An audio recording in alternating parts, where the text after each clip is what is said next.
I don't know why Dave is laughing, but Podcasters Roundtable 120. Does Pandora offer anything new? We're going to talk about Pandora's finally getting into the podcast game. I think the last sort of large audio platform that has adopted podcasting. It's taken them a while. We've heard forever. So we're going to talk about that. And hopefully the goal for me is to not talk about stuff that's going to be old in 2 months when we get the answers to the questions we have. Hopefully we can talk about it in a way that is a little more timeless. So we will talk about sort of new platforms and what that does for podcasters, mostly us, right? The people who watch us. We tend to skew independent. If you have a show that is a massive show and you're watching, not telling us, you should let us know so you could be on the roundtable. But that would be podcastersroundtable.com/guest to join us, or shoot me a DM, whatever you want. But let's meet the roundtable. Co-host Dave Jackson, welcome back. Good to be here. I was laughing. It's always great to hear what people use as a test, because you just like check 1, 2, and Ray just did like this Fonzie-esque kind of like hey thing a minute ago that just, I don't know, I was picturing Ray in a leather jacket, and it was just bizarre. When you do infinite number of sound checks, I think you start mixing it up. But I don't know. I'm Dave Jackson from the schoolofpodcasting.com. Very cool. And Daniel from the Daniel J. Lewis headquarters, his studio. Welcome back. Thank you very much. Always fun to talk. And what's this Pandora thing I've heard about? I don't know. I think they play PDF files audibly, something weird like that. I do like Pandora, I'm going to say. Anyways, all right. New roundtabler, Dan, welcome. Thank you. Based on a true story podcast.com. Look, it's like he's been here before. I didn't even tell him, hey, make sure you mention your show. He's watched the roundtable. That is like a test. I shouldn't have to tell you how to introduce yourself on the roundtable if you join the roundtable. Dan, you pass. I might have heard a few episodes. Yeah, awesome. Very cool. All right, well, glad to have you. And I think Dan's got a condenser microphone. Mm-hmm. Shocker. Total controversy. There's a lot to say about that, but I'll try to say that on my Once in a Blue Moon podcast, the Podcaster Studio. All right. I do want to mention a sort of PSA up front. That would be a podcast special announcement. Okay, yeah. Apple Podcast Holiday Submission Schedule. Now, this isn't for this year. This happens every year. You'll get an email, maybe. I don't know who. I didn't get an email. I see this through the Twitters or the other stuff. In theory, podcasters got an email. I don't know. Did everyone get this email? Where does it from? I didn't get it. It should go to everyone who has their email address registered with Apple. I do. Either through their Podcast Connect account or through their RSS feed. I'm not sure which one, but it's most likely the Podcast Connect account email address. Yeah. Okay. Well, if you didn't get the email, like me, and you are set up properly, they said if you plan to release new shows on Apple Podcasts in November or December, be aware of the following periods of delayed submission activity. That's the 16th.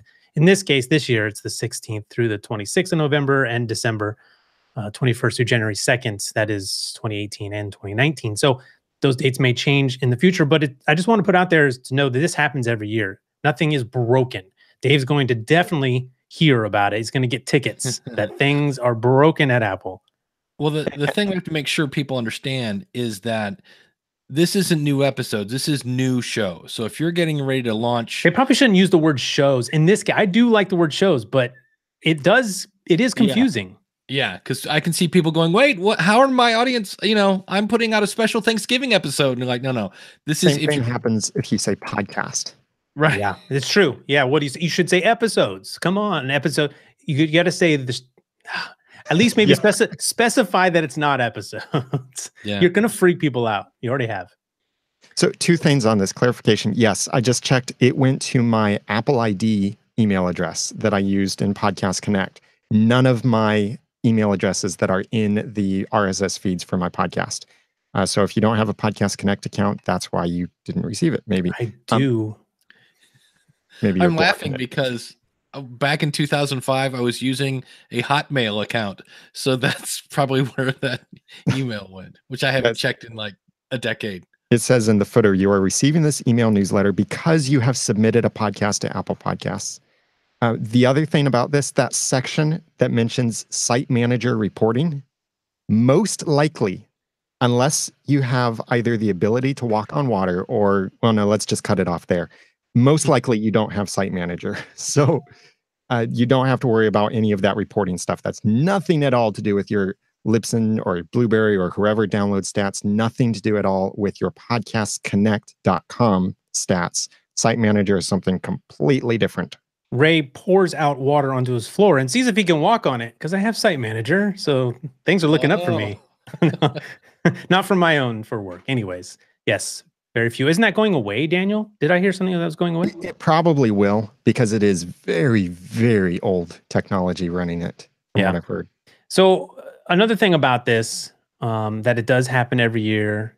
Apple Podcasts did not break. It's a holiday break for them. It's because there are actual people. This has always been the way. There are actual human beings. It's not been given over to the bots yet, that put their ears on and eyes onto new submitted podcasts.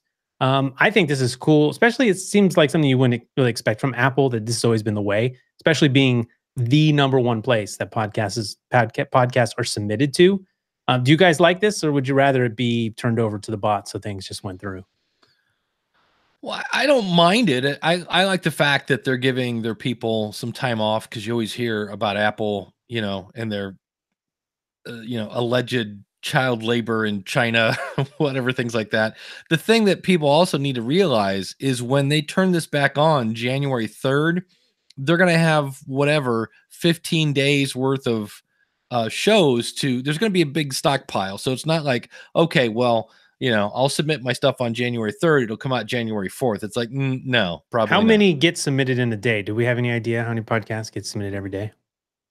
It's like Hundreds. we know by the year it's like 50,000 or something crazy, right? I mean, I heard Todd Cochran say there was like a couple, it was either 8,000 or a couple thousand a week, like new shows, new podcasts. Yeah. So that would be hundreds a day. So that could be, that's going to be a pile. So I'm glad I'm not one of those humans has to dig through that. Yeah. It's got to be a lot of bad stuff to dig through too. Well, I remember when Rob from Libsyn said, like back in September, he was like, if you plan on starting a new show at the beginning of the year, you need to start working on it now, because by the time you get everything set up and ready to go, you've got to get it in before, basically in October, to have it ready for January, because of this whole little pause in November and December. Yeah. All right, cool. Well, that's out of the way. It's your PSA, your friendly PSA here. And let's move on to some stories. The lead story is this Pandora thing.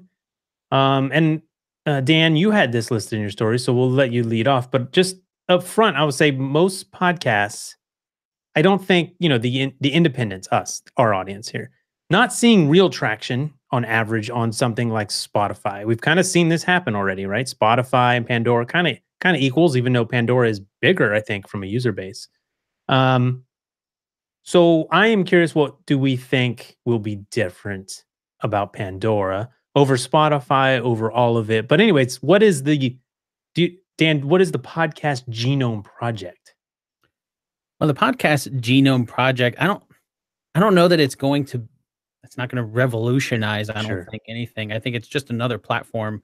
And as you mentioned kind of in the opening, one of the last major platforms for that to open up to podcasts. But what Pandora is claiming is that they're using their discovery platform, I'm going to use that word, to help people find podcasts that they like. They claim there's up to 1,500 different attributes that they're using in their algorithm to determine what people's preferences are. I'm not sure how that goes into the shows, if they're actually, tracking what's being said on the shows. I'm not sure how they're figuring out all those different attributes that go into them. I have a feeling they're going to be pretty closed box on that. The way I see it is it's another platform, and Pandora, if there's one thing they're good at, it's discovery, and it's being able to find new things to listen to. And so throwing podcasts into that mix is nothing but good in my eyes. Yeah. So Dave, what do we know? What do we currently know about the platform? I know that you can sign up, but you're not going to either get on the platform right now or even be able to listen to anything. What the heck am I signing up for? Yeah, right now, do you mean as a podcaster or as a listener? Both. Both. Okay. Well, according to James Cridlin, they have 76 million users, and I didn't know this. Pandora's US only.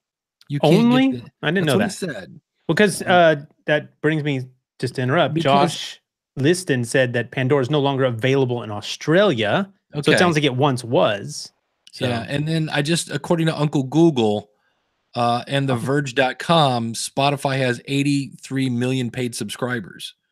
So that makes it sound like Spotify is actually bigger because it's a little more global. But I do know this. I asked Rob, and as of right now, November 15th, as I say this, the good news is Pandora is going to do pass-through. They're not going to do the weird Spotify thing where they make a copy of your file, which makes updating any kind of mistakes an absolute nightmare. So wait, how are they going to put ads on my podcast then? Because we know they're going to do that, right? It's going to be pre-roll then, I guess? I would guess pre-roll, post-roll, kind of like Stitcher. Yeah, like Pandora does, right? I was going to say exactly. Pandora does it now. Like if you're not Yeah. on premium, you're right. Yeah, so I think that's going to be it. And from what I understand, is like I'm actually in their beta group. Like when the floodgates open in December and people can listen on their phone. That's the other thing. You're gonna be able to see them in December on your phone only, which is a bummer because I listen on my computer when I do listen. And that's when you'll actually start to get some, listeners. That's when you'll at least, whoever, you'll be findable. And that's where I'm dying to see. I was hoping somebody was going to leak a screenshot from a development team or something like to see exactly how it's going to be. Because right now you go and you have all these stations and you can, like, if you listen to a song, like if I listen to whatever, Cardi B, and it'll say, okay, do you want to listen to Cardi B radio? And it takes that on a song. So it's going to be interesting to see if I listen to Ray Ortega, if it goes, okay, do you want to listen to, Ray Ortega radio? And it's going to find similar shows to yours. So to me, I'm excited. I know I heard one person that was upset because, they're running ads on our content and we get, as far as I know, 0. Welcome to Stitcher. Yeah, exactly. To me, it's another version of Stitcher And Overcast.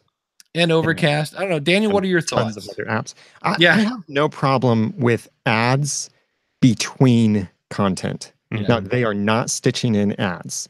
They are not inserting ads. They're not changing your content.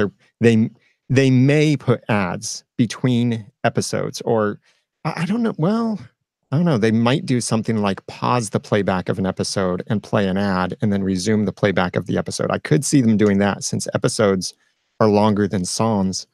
But I'm thinking about the listening experience where, you look at Pandora, the way you use it for free is you can skip 5 songs per hour.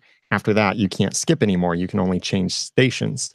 So what happens if you're listening to a podcast? No, next podcast. No, next podcast, next podcast, next podcast.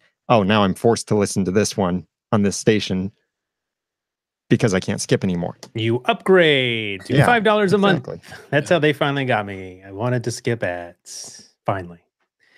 Hey, Dan, you said that this brings up the D word. Dun, dun, dun. Discoverability. You said in the podcast industry, you keep hearing that discoverability isn't an issue, but you've had a lot of issues with that yourself. So you're not sold on that, which is awesome. So what do you think? Why are you not sold? Why do you think that discovery is not an issue? I think because everybody has different preferences. I liken it to something like Netflix, where they just add so much more content. I can search for a topic on Netflix. That doesn't mean I'm going to like the show on it. I can find, a tech show, a podcast about podcasting. I can search and find a podcast on anything. But because podcasts are so reliant on the style of the show, the host, the likability, just how it's done, just because the topic is covered might be something I'm interested in doesn't mean it's something I'm going to keep listening to. And I think that's really where, as there's more and more shows that get created, discoverability is only going to become a bigger issue, because that just widens, the number of hosts, the number of different styles. And as more people start listening, different people have different preferences, and they're going to want to find things that they like. So when you're saying that discovery is an issue for you, are you saying from you as a consumer perspective? Yes. as podcasts that I listen to, when I search for something, there may be a number of shows on any given topic that I'm searching for, and I can find those topics covered. But that doesn't necessarily mean that any of them are shows that I end up continuing to listen to, because for whatever reason, I don't like the style. The audio quality isn't very good. I listen to shows a lot while I'm commuting. And so if I can't understand what they're saying as I'm driving down the road, then I'm not going to be listening to it. I think there's a lot of different variables that go into play that doesn't necessarily equate just because I can find a show means that I'm going to listen to that show. So I think Pandora's trying to fix, I don't know, but they're trying to work on this in a way that it presents shows that you are more likely to like. I'll tell you what, they do have some type of magic fairy dust when it comes to music, because it works really well. The way YouTube has almost mastered recommending stuff you might want to see. Pandora does a pretty good job at this too. Now, I don't know if this is part of, I have a couple of points here from Paul Colligan from the podcast report, and he mentions that they quality scoring. So I don't know how they'll score quality. I imagine this is part of that Genome project. They have markers to score quality. He says, thank YouTube. What would YouTube be without quality scoring? So they must use it too. And he says he likes that because it'll force everyone, including Apple Podcasts, to bring quality scoring into podcast search. So Daniel, do you know any more about quality scoring? Not on the Pandora side, but on the YouTube side, I would think it has to do with retention on the videos. Length, right? Now you could do that with podcasts, right? Length of listen. Yeah. And certainly they're going to have a user profile of you. So, again, we always talk about or always mention how Apple knows that you've been listening to XYZ, so they say you might like the show. And I think that's a very basic thing that they're using to surface that. But in this case, somehow they're going to be able to score a podcast that is, I don't know, maybe through transcription, they can kind of figure out what the context is of the content and like shows that you're listening to. I don't know. I think it probably has to do with metadata and transcription and stuff like that. Yeah, where Apple is on, we could call it a level 1 of relationships between podcasts, where they're simply looking at people who subscribed to this also subscribe to that. And if there's a lot of that similarity between the audiences, then most likely these two podcasts are related in some way, even if they're completely not. So, for example, you could be looking at Apple Podcasts for Podcasters Roundtable. And if enough of our subscribers subscribed to this and subscribe to the Learn How to Speak Russian podcast, then the Learn How to Speak Russian podcast would be listed as you might also like, or listeners also subscribe to underneath Podcasters Roundtable, because it's that just a very surface level 1 thing. I think Google, with Google Podcasts, has the potential to be a level 2, where they're looking at the metadata of the podcast and their experience with search and connecting things there. So they can see that people who subscribe to these podcasts that have these keywords seem to be related. So therefore, these podcasts, because they share these keywords and many subscribers, must also be related. And so if you search for this particular keyword, these other podcasts might be related to that. I think Google is a master at that, and we'll probably see that in Google Podcasts. They already have that in a little bit. Whereas Pandora, though, I think is taking this potentially further. I'd like to see how they can scale this with the amount of content there is in podcasting. But Pandora seems like, instead of looking at only the metadata or only that level 1 stuff, Pandora is kind of a level 3, where they would be looking at what describes the content. Now, this is all theoretical right now, but this is the idea behind the Music Genome project that Pandora uses, is that a particular song is described with these keywords based on studies and stuff. It has these instruments, it has this beat pattern, it has a female lead voice, it has this style, about these themes. So if they can do that with podcasts, I think that could be really cool. But getting to that point, I don't know. With over 500,000 podcasts and at this very minute, I have a program running to actually count exactly how many podcasts there are. But with over 500,000 podcasts and then hundreds of episodes, that's a lot of data. I have my other question is, okay, so maybe this is one of the benefits of being in Pandora, right? We got to make these trade-offs. Like, hey, they're going to run advertising on my show, but it's a new platform exposing me to tens of millions of new listeners potentially. This isn't working out for most of us on Spotify. They're not finding us, but this is probably less for the people who already listen to podcasts and more about getting new people to listen to podcasts, right? Because I know I'm not going to switch my app, and I use Pandora. I'm probably not going to start, maybe, because I'm not going to do that. So most people aren't going to switch apps. They're not looking for a new place to consume if they're already consuming podcasts. But if you're in Pandora, my thing is, if I'm in Pandora listening to music, you better not put any podcast in front of me during a music session. I just don't care. But Paul also mentions that if they add a podcast wizard, so actually we mentioned this, I think it was on the last round he was on, and it's sort of a tell us what you like, we'll find podcasts that match. He thinks they'll be number 2, beating Spotify 6 months after release if they're able to do that. So I think that would be interesting. If you were able to tell it, I don't know. He had a good example. Go watch the last round. But if you're able to basically say, hey, I'm kind of looking for this thing, as opposed to typing it, I guess, maybe even typing it, but it would sort of crawl its database and find and do a good job at surfacing stuff that's relevant to you. Because a lot of people, was it the recent Edison or something? They said that people don't know where to start, or they don't know what's out there for them, or something like that. Yeah, they don't know why. They're like, if they know how, they don't know why. Like, nobody's going up saying, what do you mean you're not listening to podcasts? So I was looking at my Pandora account, like many other Apple, they know what year I was born and my zip code. All classic rock for Dave. Yeah, that's it.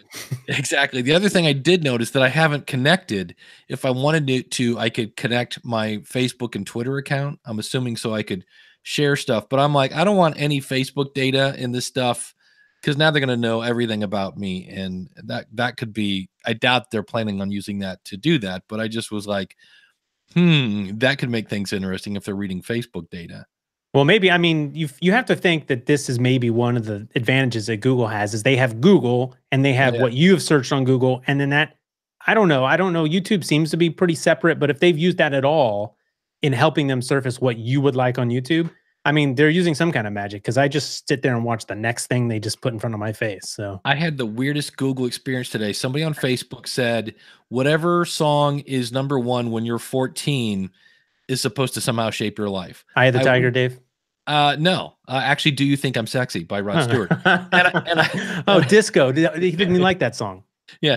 So I go to type it in, and it literally, like, I'm like, number 1 song, and it goes 1979. I'm like, wait, how did it know that that's like 14 years? I was like, you got to be kidding me. It does a lot. Yeah. So that was just one of those where I'm like, Google knows way too much about me. So that which again should make things interesting. The better they know us, the better. I better get something out of this. Right. I just want good podcasts and good music. That's it. Keep us happy while you giving over to the bots and the there was an interesting line to add to kind of to what Daniel was talking about with how they're being able to surface some of this. In the Verge article about Project Genome, they mentioned that Pandora claims that it's using natural language processing that's clever enough to identify the podcast topics on an individual episode level, allowing you to dip into a gaming podcast for a single episode on your favorite game, for example. Which means if they're processing the information in each episode, they might not even surface, Podcasters Roundtable as an entire show, but maybe just this single episode. And that just adds another level of data based on, however many podcasts there are out there. If they're doing it on an episode level and then processing, I'm assuming some sort of almost a transcription type aspect. Yeah, which I think is fantastic, because it could, that's the thing with podcasts, is there's oftentimes, especially, gosh, we're going to talk more about, there's more than just interview podcasts. But Well, that's rumor is. We're gonna actually find out. I don't do interviews. Well, I do like 2 or 3, but this is like a pseudo interview. So, so you might want to hear that one interview with Rod Stewart and why the heck he even wrote that song. And that's it. You don't really want to subscribe to that podcast. But I would love the opportunity for individual episodes to be exposed to a new audience. And then they say, oh, they might check out one roundtable.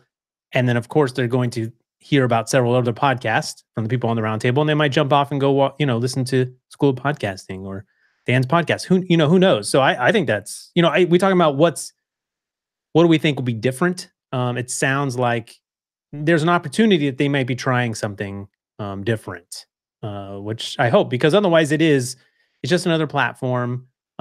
Is that enough reason? I think I wrote in the sort of tease to this round that's probably enough reason alone, is the fact that you're just going to get in front of a whole new audience. And I think, again, that whole idea of growing podcast audience, which is something Rob Greenlee always talks about, this is great for that potentially. But again, I don't know if anyone here is seeing real traction on Spotify. Do you think shows that are on music platforms that aren't really music related, are we seeing much uptake? Do you think it's always worth being there because it doesn't cost you anything per se?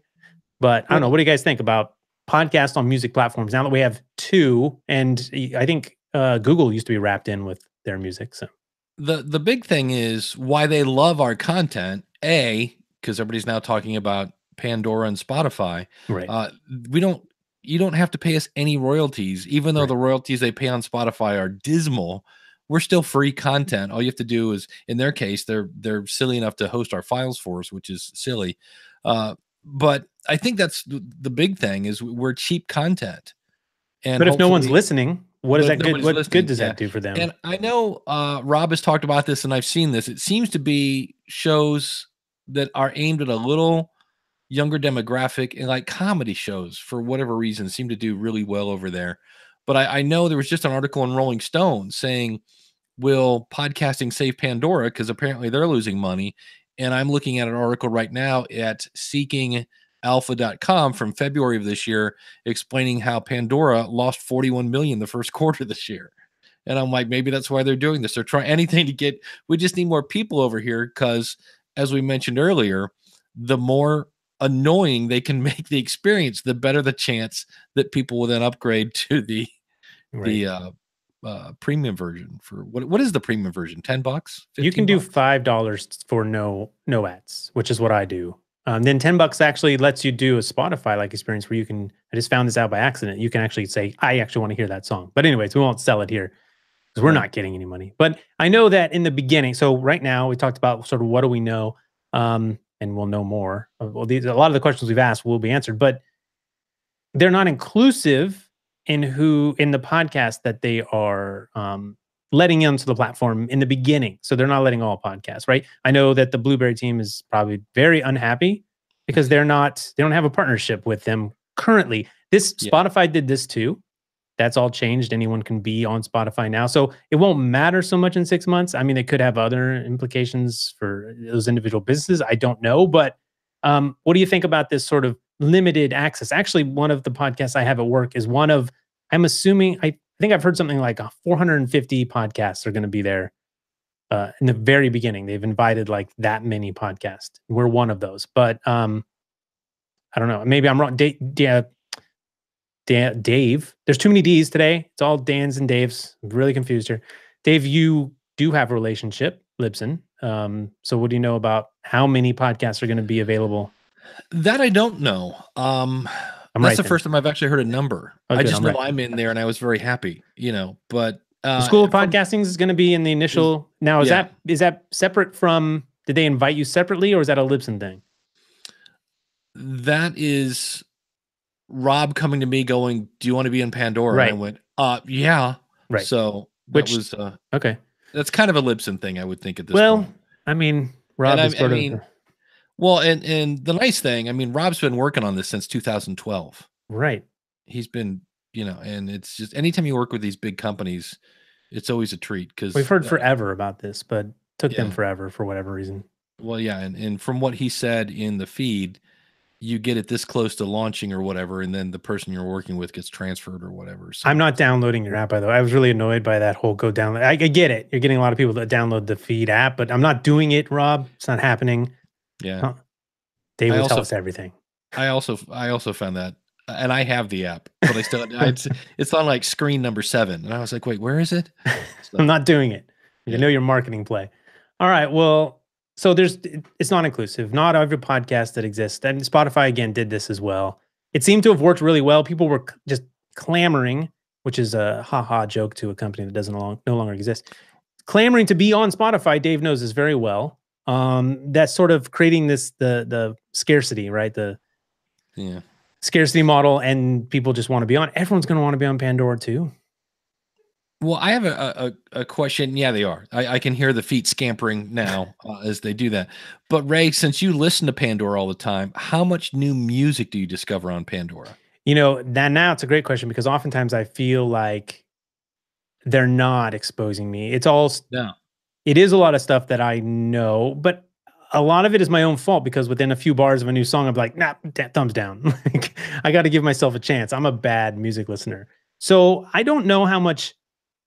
They exposed me to more live stuff from bands I like that I would have never heard. That's always interesting. Yeah. Their live catalog is interesting. So yeah, I don't think they exposed me to a ton. They have to be careful, right? Because they want to make sure you're liking what you get. But because that's me. I have a couple of channels now where it's almost getting boring. It's the same. It's the same stuff over and over and over, to where I'm like, and then I start listening to another channel and then doing a little thumbs up, thumbs down, just to kind of say, hey, I do like other stuff too. Yeah, and the thing with podcasts is sampling podcasts is tough, right? I don't, Dan, how do you find new podcasts, or how do you find new podcasts? Usually it's from recommendations, either in Facebook groups or like, Podcasters Roundtable. See who's on there and just try them out and listen to a few episodes. We're a discovery engine. We've solved it here on the Roundtable. We don't need Pandora. We have our own Roundtable Genome project. So, so with that, gosh, I don't even know what I was talking about. But I mean, as far as finding new podcasts, podcasts aren't easy to sample. It's not like music. I don't know. I mean, first of all, you got 30 seconds almost of an intro. Almost every podcast is going to take a couple minutes to get into the content. Maybe you tease the content. Maybe I have some idea then, but I don't know. How often do you guys sample? Dave doesn't count because he's got the rodeo show. He's constantly sampling new shows. But Daniel, I don't know, maybe you sample shows too, but as someone who's looking for, do you ever say, hey, I want a new podcast? When I run out of podcasts to listen to, yes. Or when I run out of a particular kind of podcast, when I've caught up on all of the episodes, then I might go looking for where's another podcast to fill this time. And then what's your approach to that? I ask people. I don't search unless it's something that is specific and niche, then I will search, and I always find something. So don't think search is broken.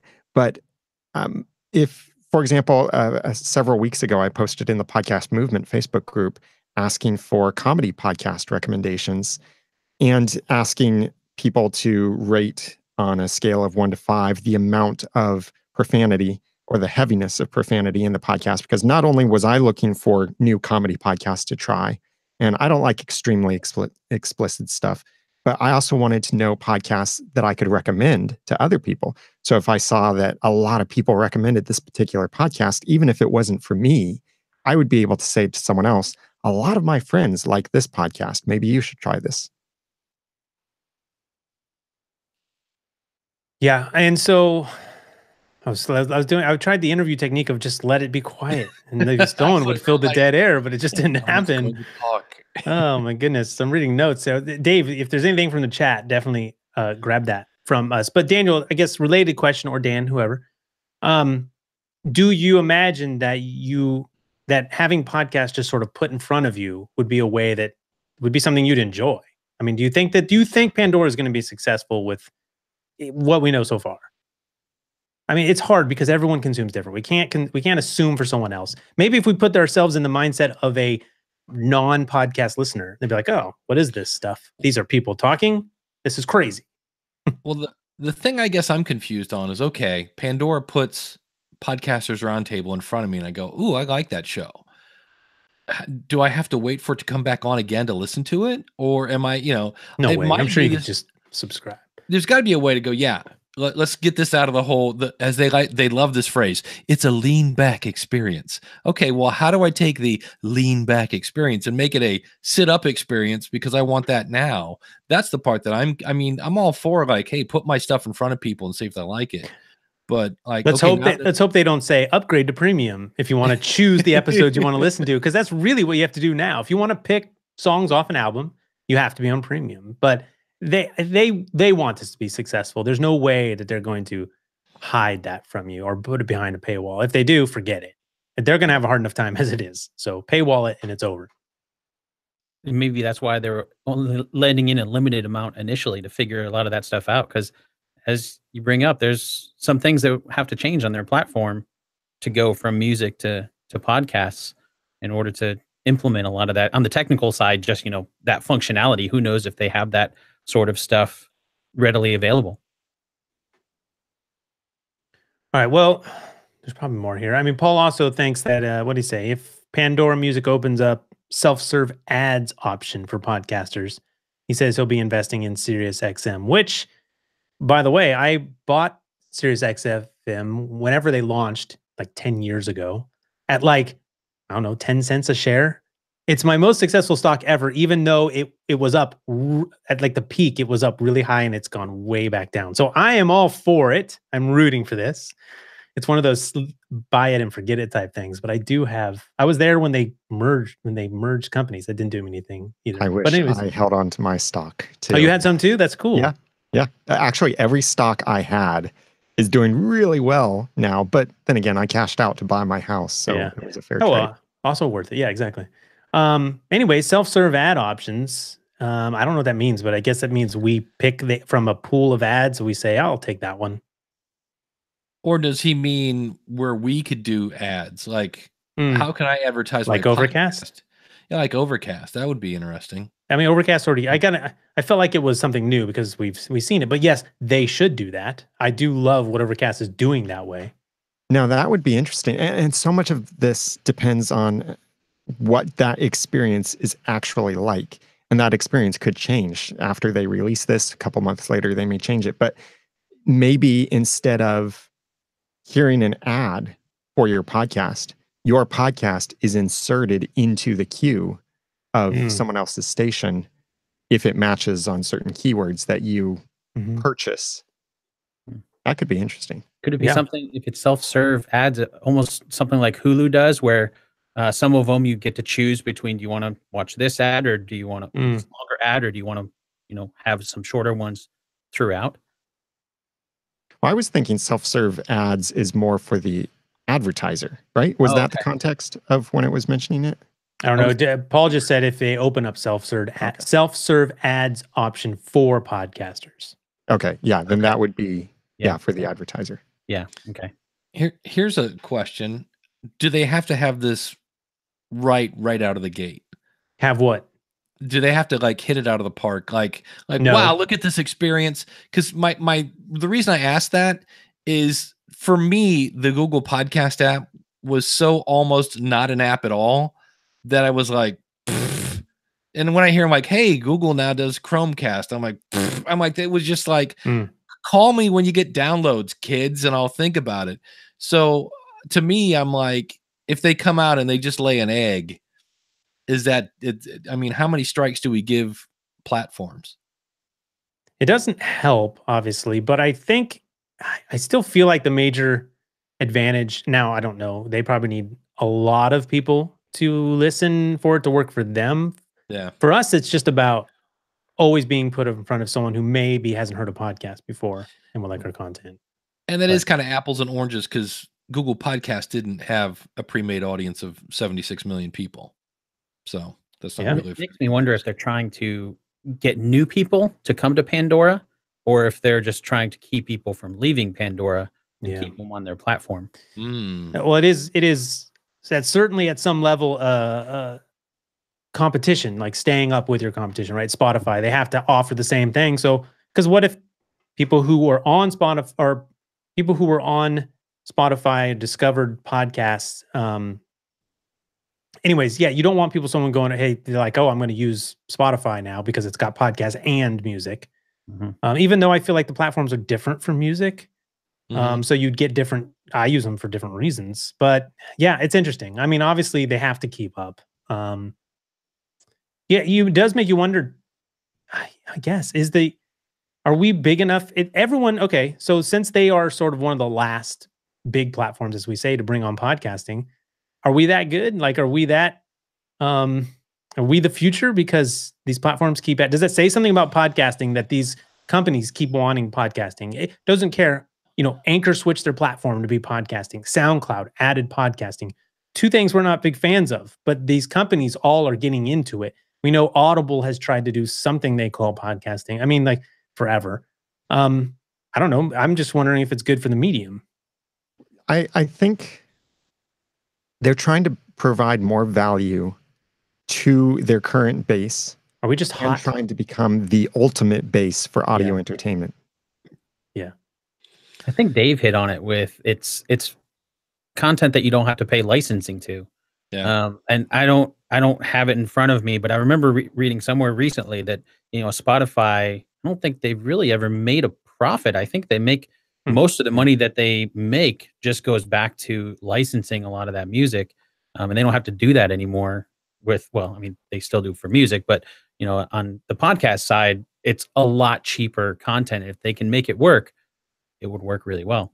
And that's actually why Apple, or one of the biggest reasons why Apple started having the Apple Podcast catalog in iTunes back in 2005 anyway, was because iTunes gave them free audio content that would allow them to put the iTunes store in, I think it was 118 locales at that point or something like that. Not the full 155 we have now, but it was podcasts were what allowed them to do that. And that was a big strategic play for them. And maybe Pandora sees that now too. And maybe Pandora, since Pandora right now is apparently United States only, maybe this is them doing the same kind of thing, that by having podcasts in Pandora, they'll be able to open Pandora up to an international audience. And then, this could be brilliant for them. Like maybe they discover, okay, we've got thousands, tens of thousands, hundreds of thousands of people in the United Kingdom listening to podcasts in Pandora. So, hey, BMI, Sony, ASCAP, all of these music licensing companies, hey, look, if you allow us to license the music into these other countries, there's a built-in audience right there already. So this could be really Pandora following in Apple's footsteps. Only 13 years later, huh? Yeah. And in quite a smarter way, in a way. I mean, technology-wise, smarter. Yeah, and according to their Wikipedia page, as of August 1st, 2017, the service operated by Pandora Media Incorporated is available only in the United States. So Dave, being a Libsyn insider, what do you know that we haven't hit on yet? Or what do podcasters need to know if they're interested? I believe, did Rob say to email him if you want on the llist? If you're on Libsyn, I think that's it. If you want to do it now at this time, I'm sure by the time most of you hear this, it'll just be like it'll be their own dashboard. Yeah, because Spotify now does that too. Hey, let me ask. Let's just divert. Did that screw anything up with the way Spotify did it? Which apparently Pandora appears to be doing that now too, right? Is they're saying, here's the way you get in, and then eventually they open up their own portal, and then what are we doing when we do that? When they do that? Speaking as Dave Jackson from the School of Podcasting, not speaking for Libsyn, but for me, I mean, first of all, I love the fact that Spotify does this thing where they're only letting in a few people, and they literally were rejecting 90%, if not 95% of those people, because the people you really want to make upset are people with microphones. That's a good strategy. Then they open up the floodgates, but you still have to go through media hosts. And my favorite one is when they launched this new portal where you can submit your own stuff. So now I deal with this on almost a daily basis, where somebody's in Spotify twice, even though we're all like, no, if you're in Libsyn, if you're in Blueberry, if you don't need to resubmit. And then my favorite is if you do submit to the Spotify portal, you get better stats.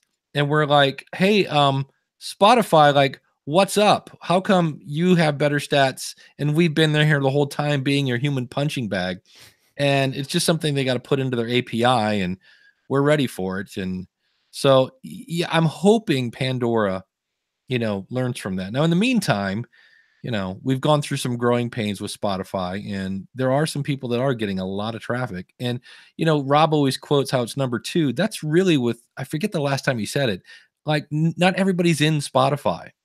And so it'd be really interesting if everybody did, however you want to submit. If you're in Libsyn, just go in and fill out the destination, and it takes like a day, if that. How are you getting this number 2 number? Where does that come from? That's from Rob at Libsyn. Yeah, but what is it? It's the amount of consumption that's happening of podcasts on Spotify. What you guys are seeing ping back to you. Yeah. So yeah, basically he goes in and he runs, we have a user agent basically. And I think he must be adding up the stats, the total number of stats, and then the total number of, it's Rob, it involves a mean somewhere. Yeah, exactly.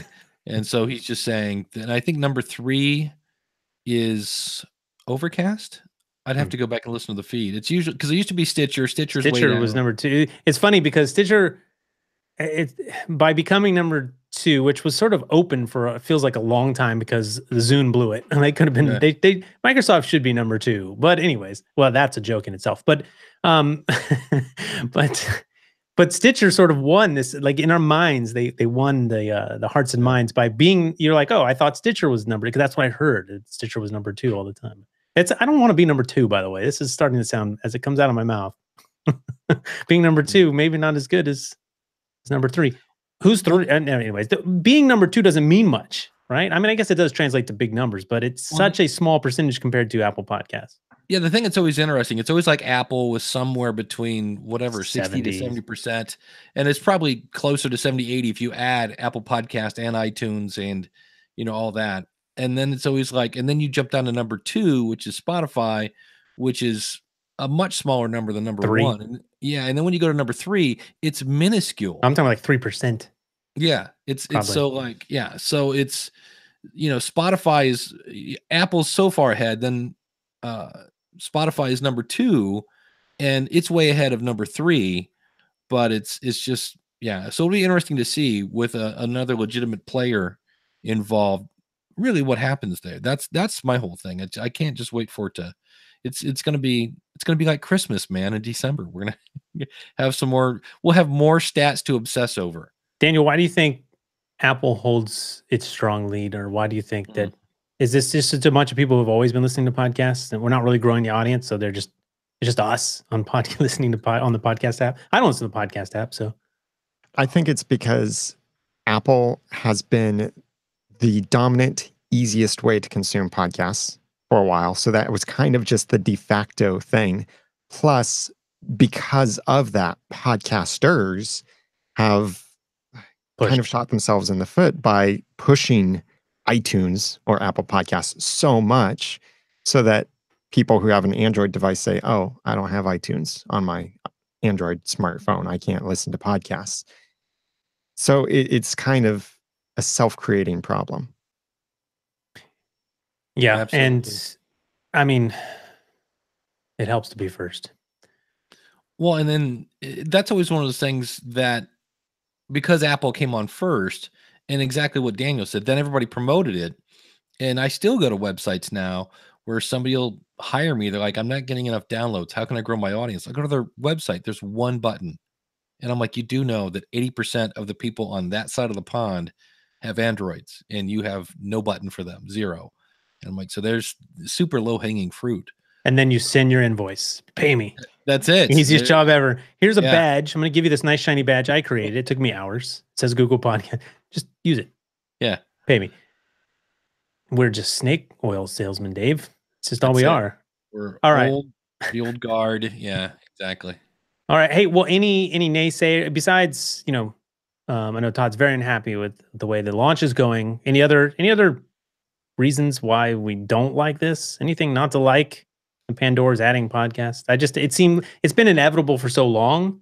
Unlike Anchor, which we have real issues with, where we say absolutely don't. Any reasons why we wouldn't submit to Pandora, or any other things that you see besides not being inclusive that we don't really care for? Criticisms, punching bags. Well, you're always going to have those people like, I need a percentage of the ads. Right. You know, you're getting rich off my back. Well, okay. But if you're promoting your own product or your own service or whatever, or you're promoting your Patreon on that, Right. you know, you're still getting the Be your own ad. Yeah, exactly. Apple may not be putting direct ads in, but they're doing all right. Yeah.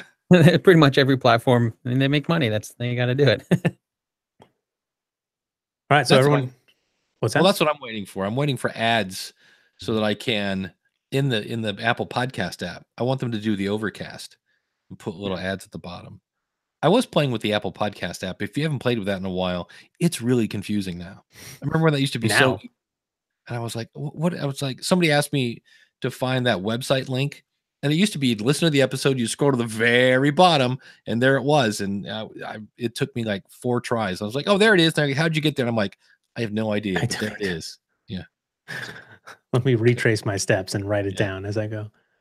Leave some Reese's Pieces. Hey, let's try to squeeze in another story. Dan, you're the guest. Podcast success, a long game. I have this in a browser tab along with 50 other browser tabs open, sucking on my resources to read. What is this about?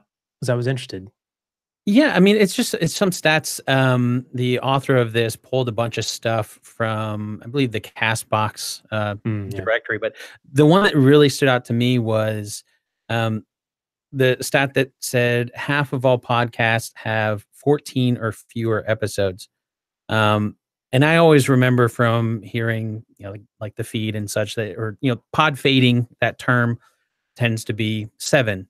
And so this was the first time I've seen that number change and double, if that's kind of what that number indicates.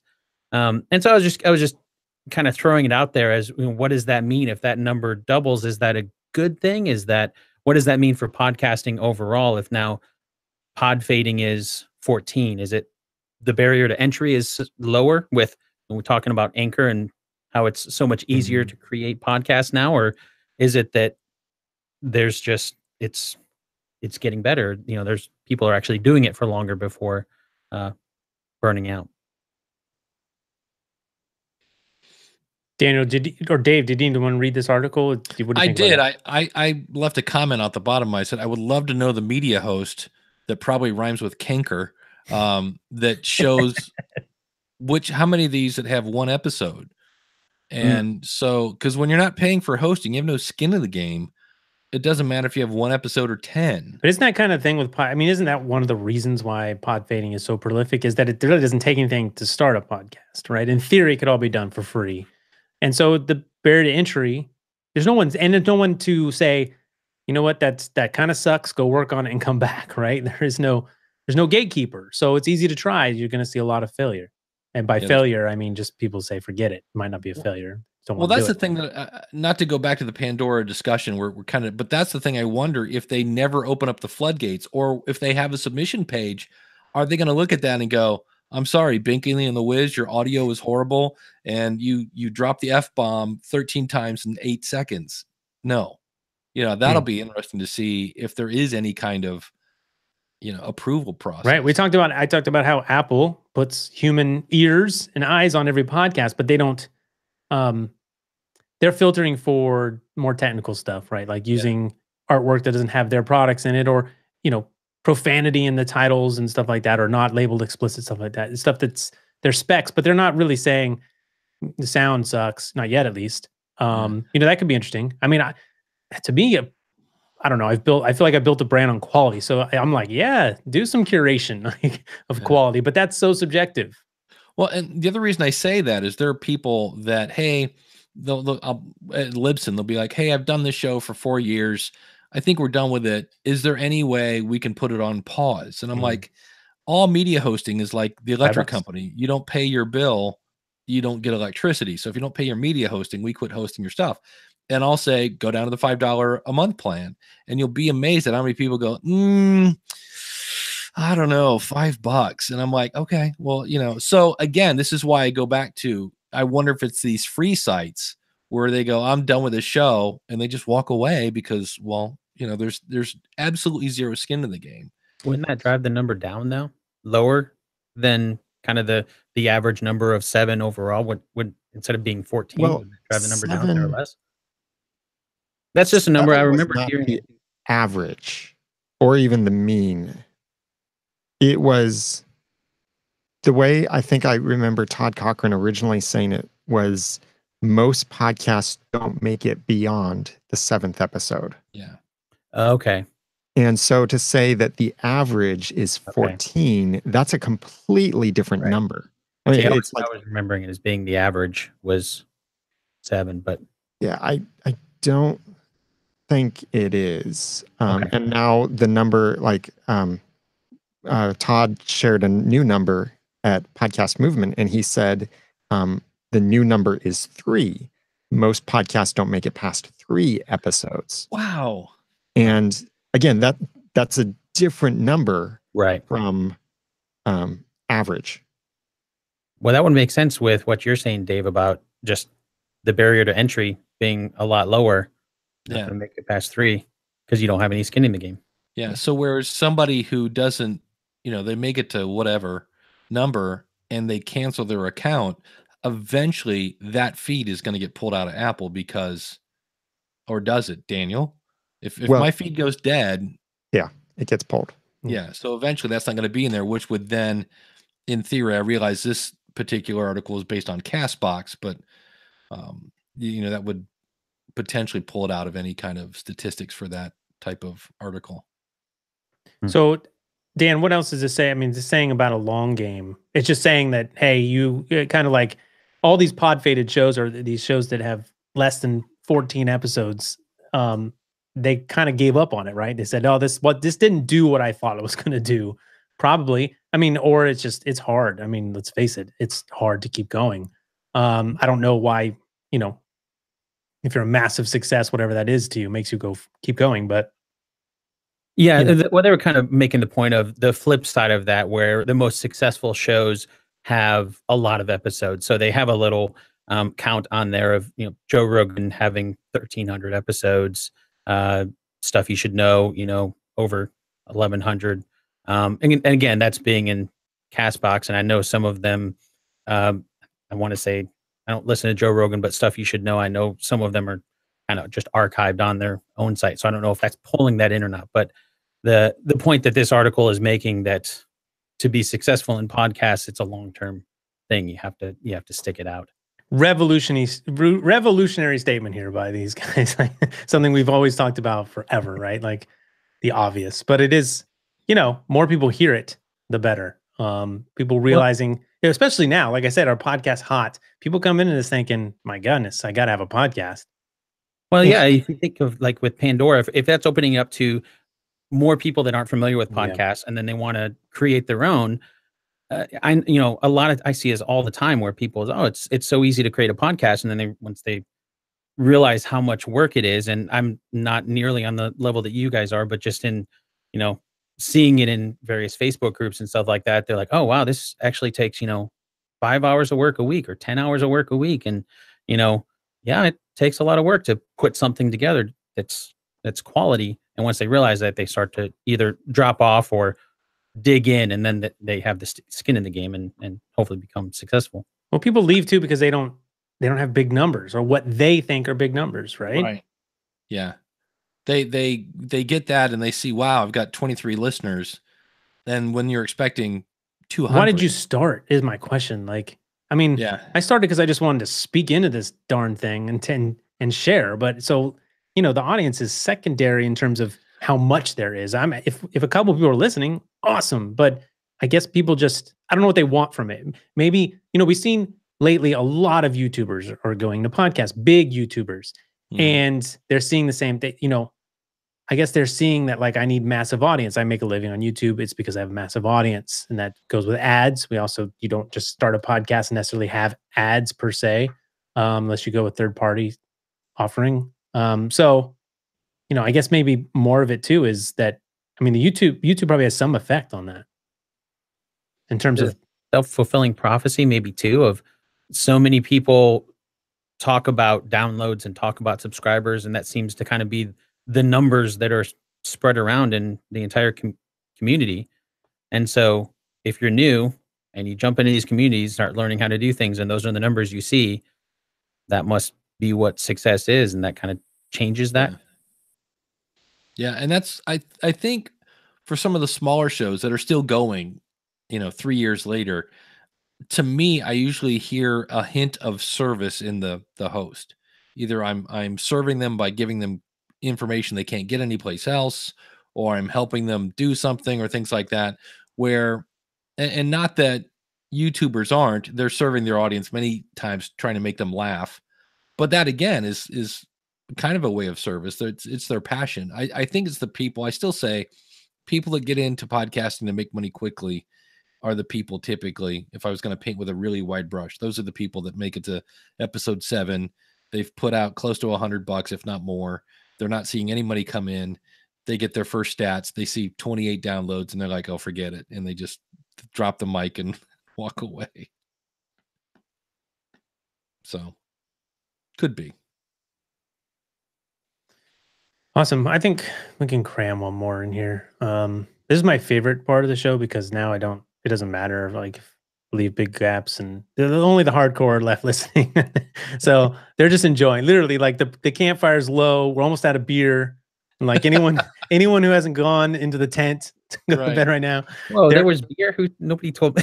So I need to make that more public. Like I'm always going to bring a beverage of choice. I bring two. I bring water and a beer. But yes, if you're on the roundtable, just bring your favorite beverage. But yeah. So anyway, so it's just us. It's just friends. Gather around, friends. Let's get warm. I'm the only one. I'm in California and I'm the one with the jacket on. If you're watching youtube.com/podcasters roundtable, you'd know that. And you'd also say that seems ridiculous. Got all these East Coast types. Not East Coast, Midwest, East Coast. I don't know. What do they call you guys? Yeah. Midwestern. Yeah, Midwest. It's Midwestern. Is it? Okay. All right. I'm the one that's cold. It was completely sopped in by fire here in California. We can't go outside. I was telling Dan the pre-show. Can't even breathe my own air right now. But anyways, different subject. So, but that is the easy part. I have it easy here, not just staying indoors. Everyone else has had a lot rougher, way too close to home. So if you're affected by the fire, I am very sorry. 8 types of podcast formats. Yeah, this was an article that I ran across. I think it's cool that he listed them. I do think there are maybe some. Who's he? Is he anyone we know, or is just? It's Jason Rigdon. I think is how his name's pronounced. So he shares these 8 types of podcast formats, and it's a article on Medium. The link will be in the show notes. His 8 types are recycled, fiction, explainer, roundtable, interview, magazine, newsreader, and documentary. You mentioned our show specifically, so that's cool.